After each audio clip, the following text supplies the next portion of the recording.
غزوہ احزاب، جس کو غزوہ خندق بھی کہتے ہیں، اس کا ذکر چل رہا ہے، اور یہ سن ہے 5 ہجری، ہجرت کا 5واں سال۔ گزشتہ جمعے میں یہاں تک بات ہوئی تھی کہ یہود کا جو قبیلہ بنو قریظہ مدینہ منورہ میں رہ گیا تھا، اس قبیلے نے حیی ابن اخطب کے کہنے کے اوپر غداری کی، اور نبی کریم صلی اللہ علیہ وسلم نے ان کی غداری کی تصدیق کے لیے جن 2 صحابہ سیدنا سعد ابن معاذ اور سیدنا سعد ابن عبادہ کو بھیجا تھا، انہوں نے واپس آ کر بتایا کہ غداری کی اطلاع درست ہے، اور جیسے آپ نے ہدایت فرمائی تھی کہ ایسے طریقے سے بتایا جائے کہ باقی صحابہ میں بے دلی نہ پھیلے، تو انہوں نے اس کا بھی اہتمام کیا۔ اب صورتحال بہت ہی زیادہ تشویشناک ہو گئی تھی کہ خندق کے اس پار کافروں کا بہت بڑا لشکر ہے، جو مدینہ منورہ کی تاریخ کا اور مسلمانوں کے ساتھ مشرکین مکہ کی جنگوں کا سب سے بڑا لشکر، بلکہ کئی گنا بڑا ہے پچھلے لشکروں سے۔ ادھر مسلمانوں میں فاقہ اور معاشی پریشانی اور یہ چیزیں، تیسرا موسم ناموافق ہے، اور چوتھا دوسری طرف سے بنو قریظہ نے بھی غداری کر لی۔ اس صورتحال کو قرآن پاک نے ایک خاص انداز میں اس کو بیان کیا ہے، اور اس سے پتہ چلتا ہے کہ وہ کتنی سخت صورتحال تھی کہ اذ جاؤکم من فوقکم، کہ تم اس وقت کو یاد کرو مسلمانوں کہ جب اذ جاؤکم من فوقکم، جب اوپر کی طرف سے بھی تمہارے دشمن تمہارے اوپر آ گئے، ومن اسفل منکم، اور پیچھے کی طرف سے، نیچے کی طرف سے بھی، ظاہر بات ہے کہ دوسری طرف سے بھی دشمن ہو گیا یہ بنو قریظہ۔ وَإِذْ زَاغَتِ الْأَبْصَارُ، اور جب نگاہیں خیرہ ہو گئیں، کہہ سکتے ہیں کہ نگاہیں پھٹی کی پھٹی رہ گئیں۔ وَبَلَغَتِ الْقُلُوبُ الْحَنَاجِرَ، اور کلیجے منہ کو آنے لگے۔ وَتَظُنُّونَ بِاللَّهِ الظُّنُونَ، اور تمہارے دلوں کے اندر بھی، مسلمانوں تمہارے دلوں میں بھی اللہ تعالیٰ کے بارے میں طرح طرح کے گمان پیدا ہونے لگے۔ وَتَظُنُّونَ بِاللَّهِ الظُّنُونَ، تمہیں بھی گمان آنے لگے کہ خدا جانے اللہ تعالیٰ ہمارے ساتھ کیا معاملہ کرنے والا ہے۔ یعنی ساری صورتحال تو انتہائی ناموافق ہو گئی ہے، تو خدا جانے خدا کا فیصلہ کیا ہے اس حوالے سے۔ وَهُنَالِكَ ابْتُلِيَ الْمُؤْمِنُونَ، اللہ تعالیٰ نے اس جگہ اہل ایمان آزمائے گئے۔ هُنَالِكَ ابْتُلِيَ الْمُؤْمِنُونَ، اہل ایمان آزمائے گئے۔ وَزُلْزِلُوا زِلْزَالًا شَدِيدًا، اور خوب زور زور سے جھنجھوڑ کر ہلائے گئے۔ اللہ تعالیٰ کہہ رہے ہیں کہ ہم نے ایسی آزمائش ڈالی، اور ہم نے ایک ایسا امتحان ڈالا کہ جیسے کسی انسان کو پکڑ کے زور سے اس کو جھنجھوڑ کے کسی کو ہلایا جائے، انسان پورا ہل جائے۔ زلزلوا زلزالا شدیدا، سخت اس کی طرف اشارہ ہے کہ کس قدر معاملہ کیسا ہوا۔ اچھا، اب یہ آزمائش تو آتی ہی اس لیے ہے کہ کھوٹا اور کھرا الگ ہو جائے، غلط صحیح سے الگ ہو جائے، مخلص اور غیر مخلص کا پتہ چل جائے۔ جیسے ہی آزمائش آئی تو پتہ چل گیا۔ منافقین جو اس موقع کے اوپر ساتھ ہو گئے تھے، وہ آ گئے اور نبی کریم صلی اللہ علیہ وسلم سے کہنے لگے کہ ان بیوتنا عورہ، اس کو بھی قرآن نے کہا ہے، یقولون ان بیوتنا عورہ، سورہ احزاب کی آیت ہے 13 نمبر۔ یقولون ان بیوتنا عورہ، کہنے لگے کہ ہمارے گھر خالی ہیں، ہمارے گھروں میں کوئی نہیں ہے پیچھے، تو ہمیں اجازت دیں کہ ہم اپنے گھروں میں جائیں۔ یعنی صورتحال جنگ کی یہ ہے، اور منافقین کو مدینہ میں اپنے گھروں کی فکر ہو گئی، تو کہا کہ ہمیں اپنے گھروں کی فکر ہے، تو ہمیں آپ اجازت دیں حضور سے کہا.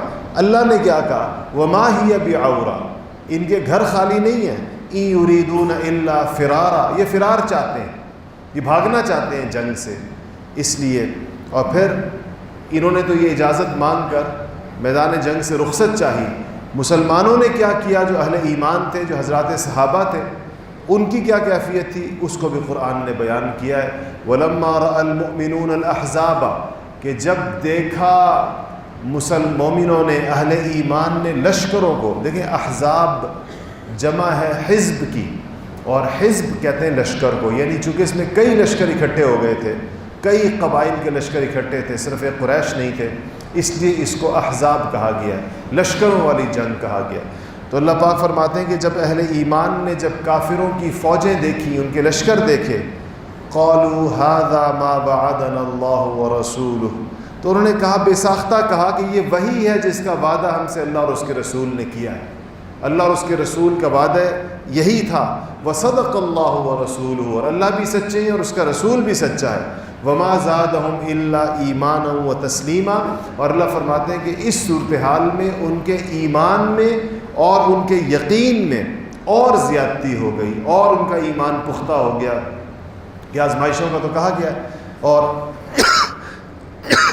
آزمائش سے مومن کے ایمان جو ہوتا ہے وہ مزید پختہ ہو جاتا ہے، اور جس کا ایمان کمزور ہوتا ہے وہ آزمائش کے اندر بہہ جاتا ہے، پھسل جاتا ہے.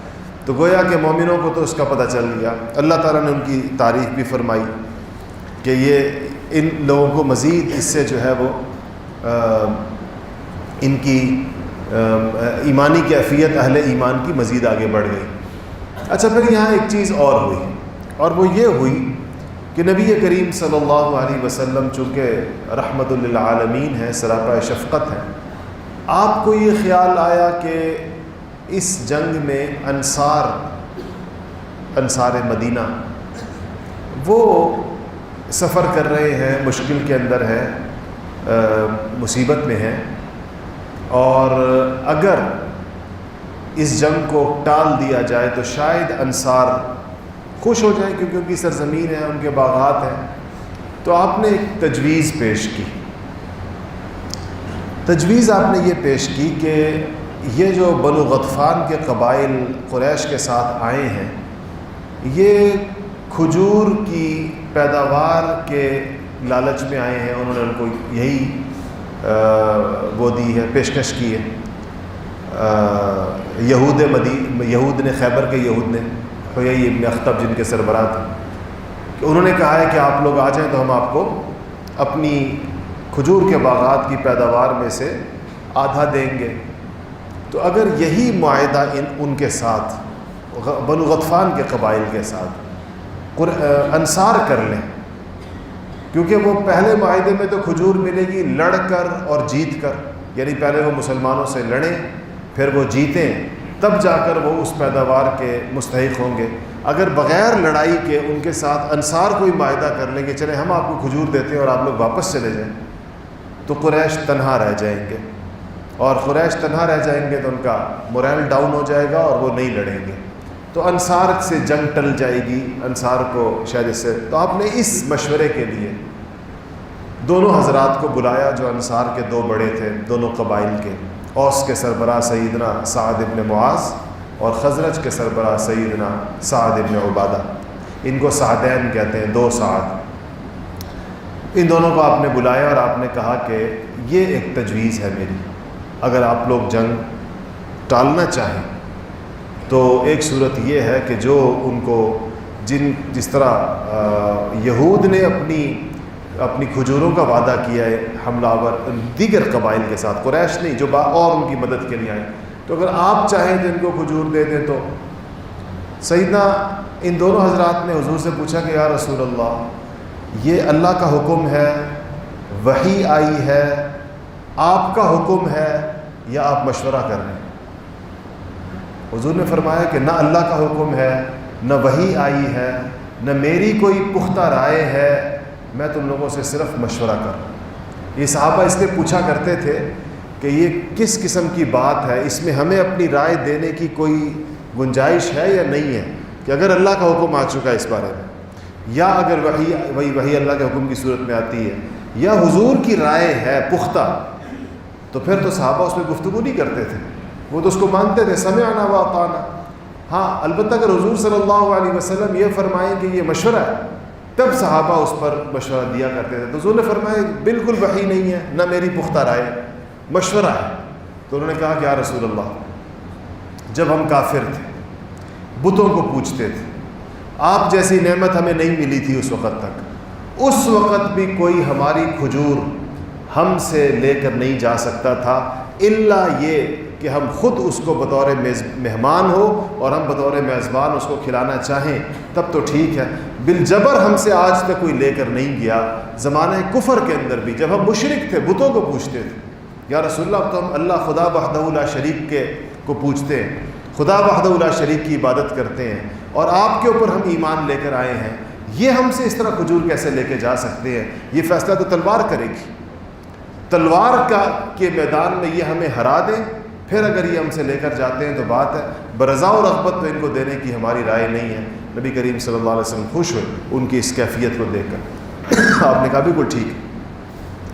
تو انہوں نے کہا کہ سعد ابن معاذ نے کہا کہ یہ ہم سے کھجوریں نہیں، ان کو ہم سے صرف تلوار کے وار ملیں گے، ہم ان پہ ایسی تلواریں چلائیں گے کہ تلوار کے وار ان کو ملیں گے۔ 2 ہفتے گزر گئے، خندق کے پار مشرکین ہیں، اس طرف مسلمان ہیں،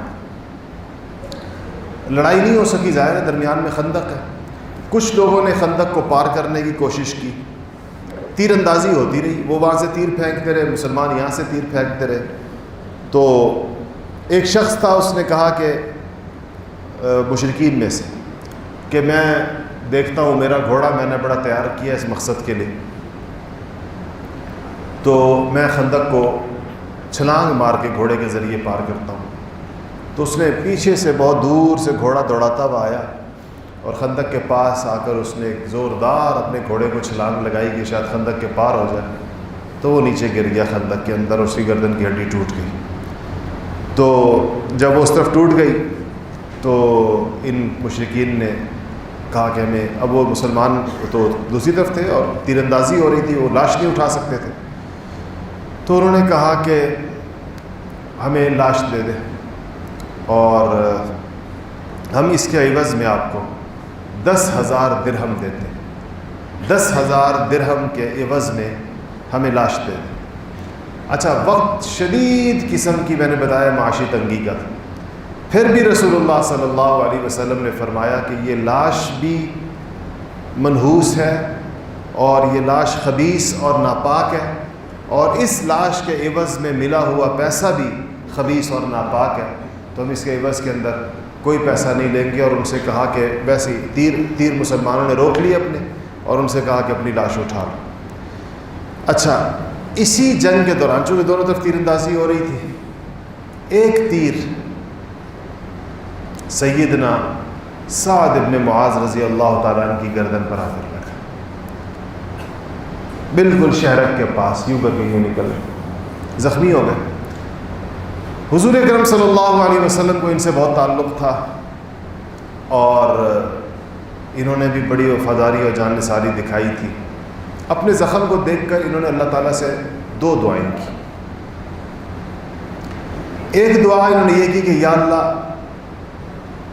مجھے اس وقت تک موت نہ دینا جب تک کہ میں بنو قریظہ کا، یہودیوں کا اس غداری پر ان کا عبرتناک انجام نہ دیکھیں۔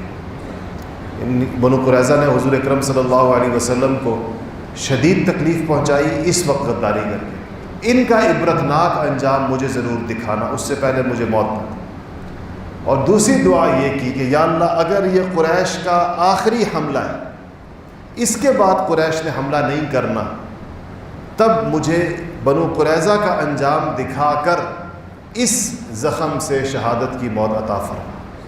مطلب یہ کہ اگر قریش نے اور حملہ نہیں کرنا تو مطلب حضور اکرم صلی اللہ علیہ وسلم کے دفاع کا جو ہمارا فریضہ تھا وہ پورا ہو گیا۔ ہم نے جو بیعت کی تھی عقبہ کے اندر حضور سے دفاع کی، وہ پورا ہو گیا، کیونکہ اب اگر مسلمان کریں گے بھی تو اقدام کریں گے، دفاع وہ ہوتا ہے جو دوسرا حملہ کرتا ہے۔ تو پھر مجھے وہ اسی زخم سے شہادت کی موت عطا فرما۔ یہ دو دعائیں ان کی یاد رکھیں، آگے اس کا ذکر ابھی آئے گا۔ اچھا، پھر اس کے بعد یہ ہوا کہ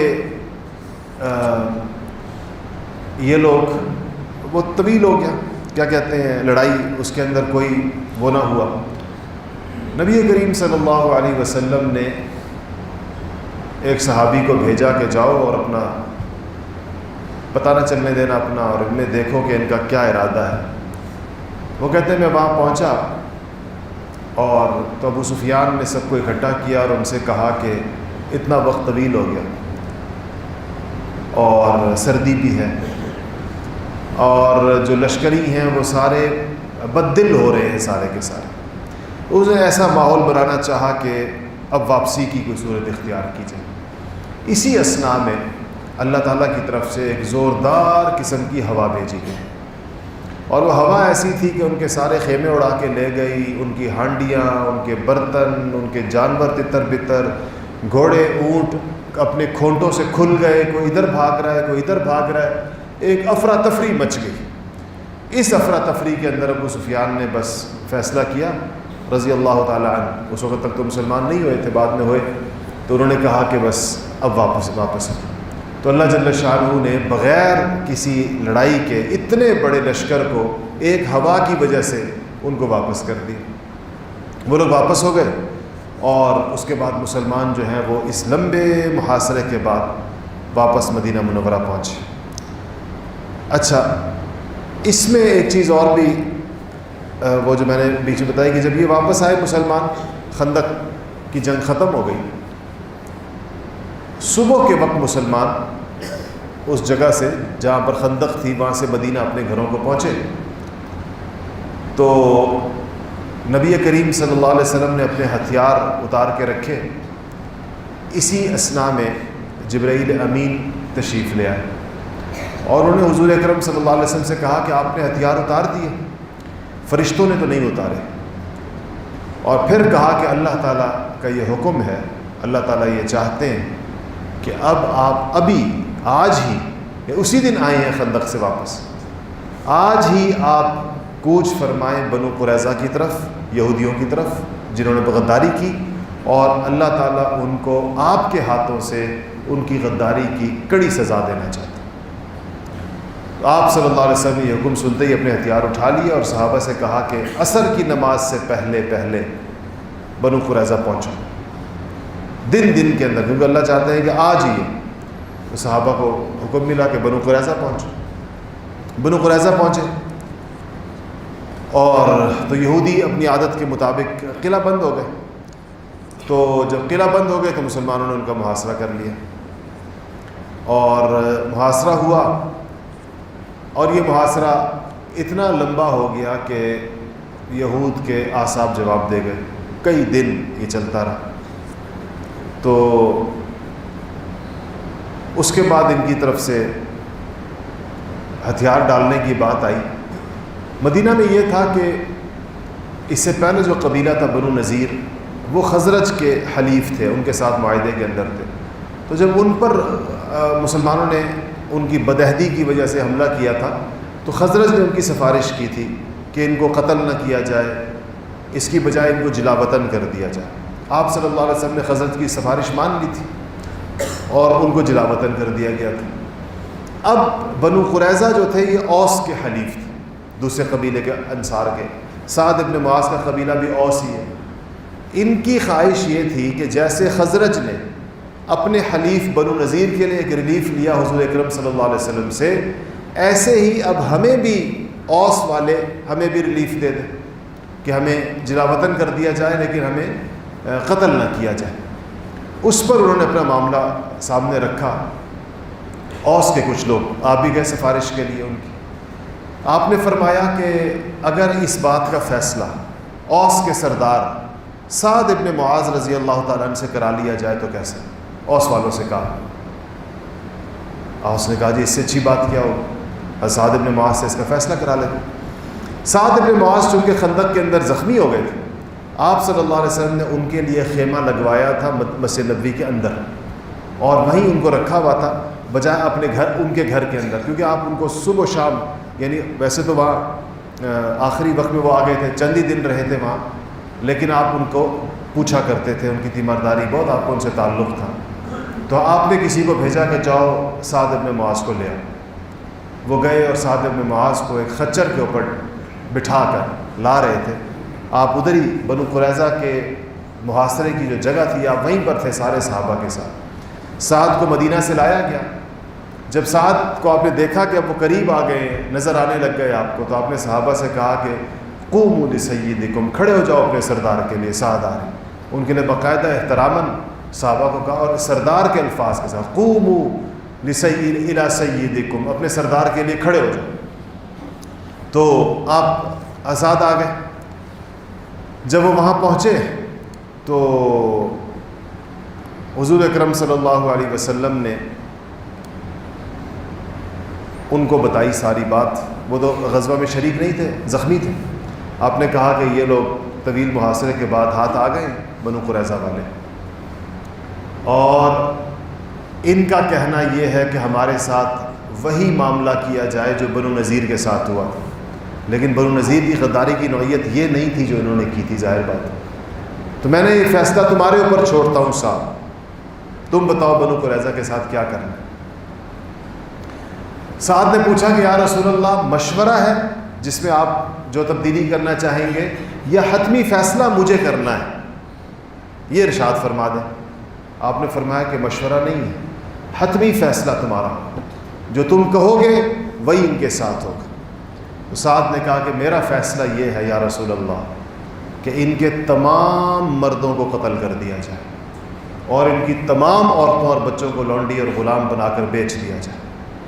نبی کریم صلی اللہ علیہ وسلم نے فرمایا کہ سعد، تیری زبان پر اللہ نے وہ جاری کیا جو اللہ چاہتا تھا.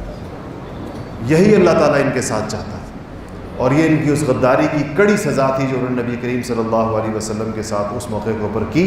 اور پھر بنو قریظہ کے تمام مردوں کو قتل کر دیا گیا، اور ان کی تمام عورتوں اور ان کے بچوں کو لونڈی اور غلام بنا کر بیچ دیا گیا. یہ ایک عبرتناک سزا تھی یہود بنو قریظہ کی، جو نبی کریم صلی اللہ علیہ وسلم کے ہاتھ سے اللہ تعالیٰ کی.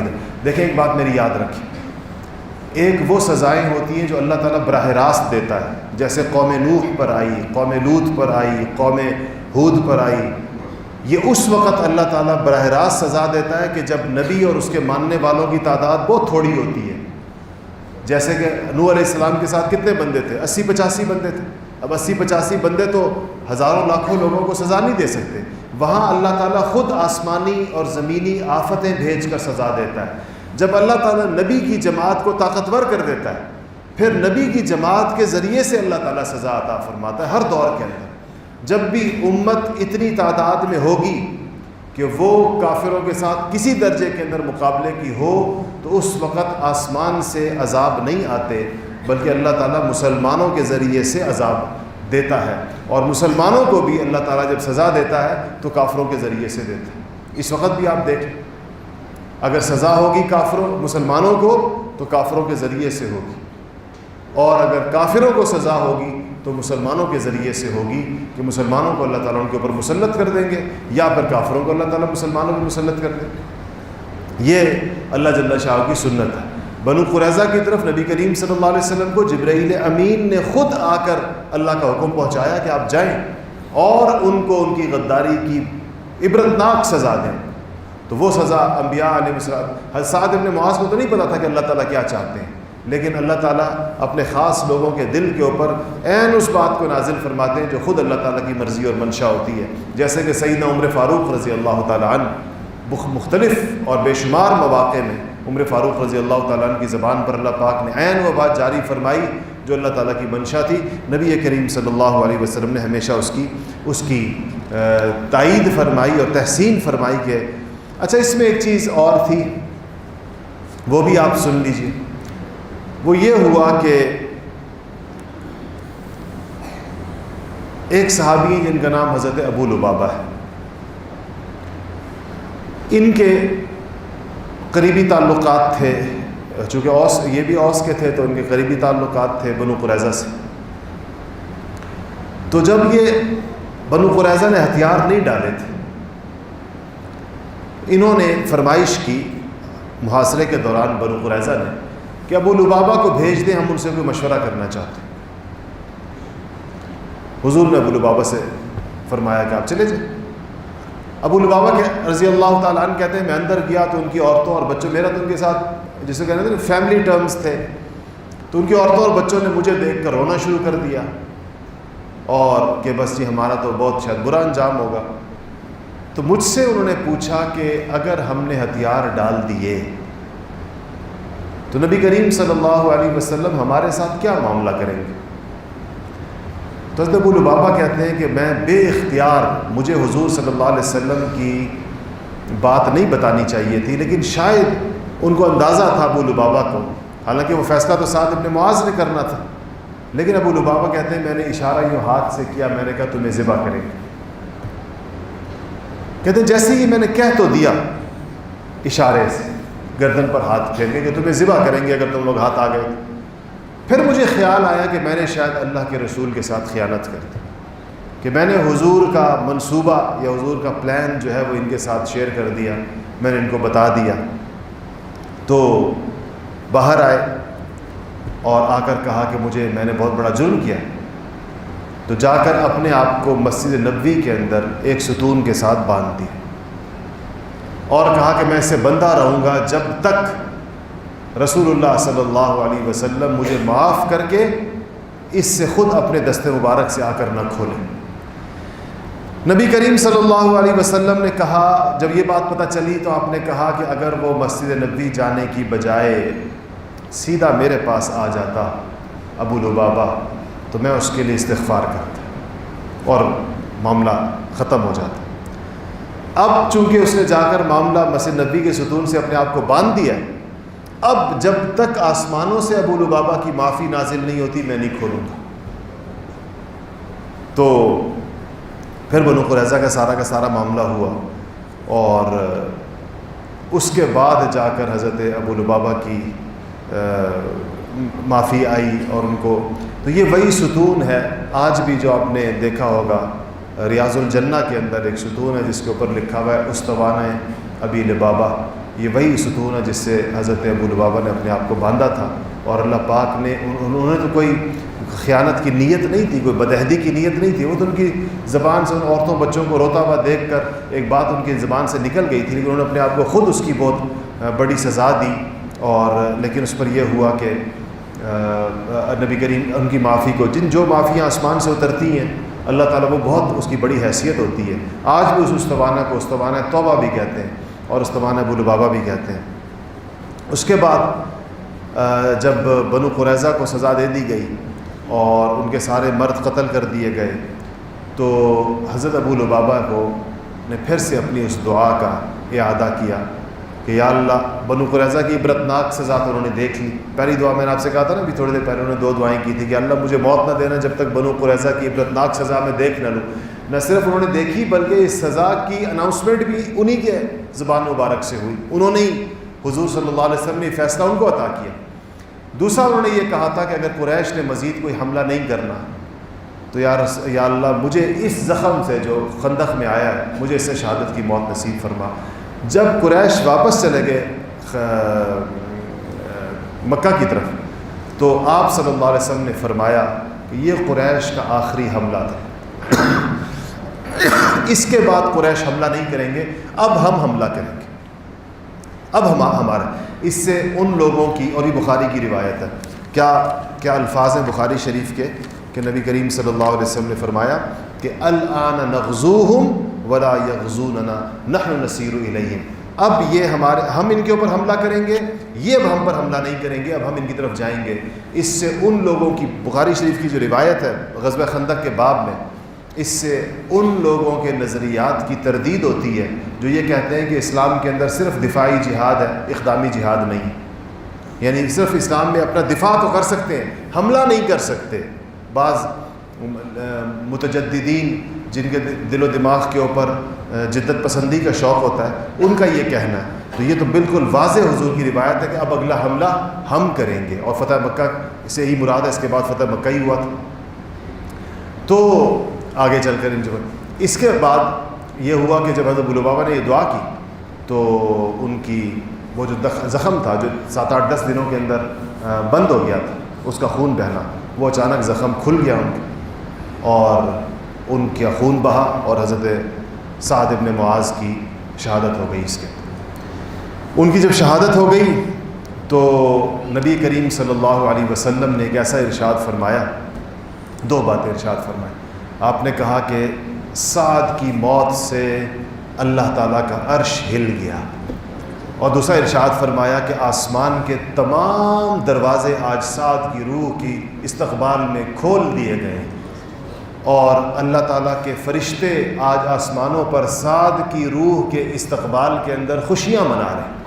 اور پھر نبی کریم صلی اللہ علیہ وسلم نے خود قبر کے اندر اتر کر حضرت سعد بن معاذ کو قبر کے اندر رکھا، اور کہا کہ ایک چیز اور، کسی شاعر ایک انصاری صحابی نے اس موقع پر کہا کہ ہم نے سعد کی موت کے علاوہ کبھی کسی کی موت پر اللہ تعالیٰ کے عرش کے ہلنے کا نہیں سنا رسول اللہ صلی اللہ علیہ وسلم سے، اور کہا کہ ان کی قبر سے مشک کی خوشبو آتی تھی۔ اللہ جل شانہ ان کے درجات بلند فرمائے۔ اس سے آگے انشاءاللہ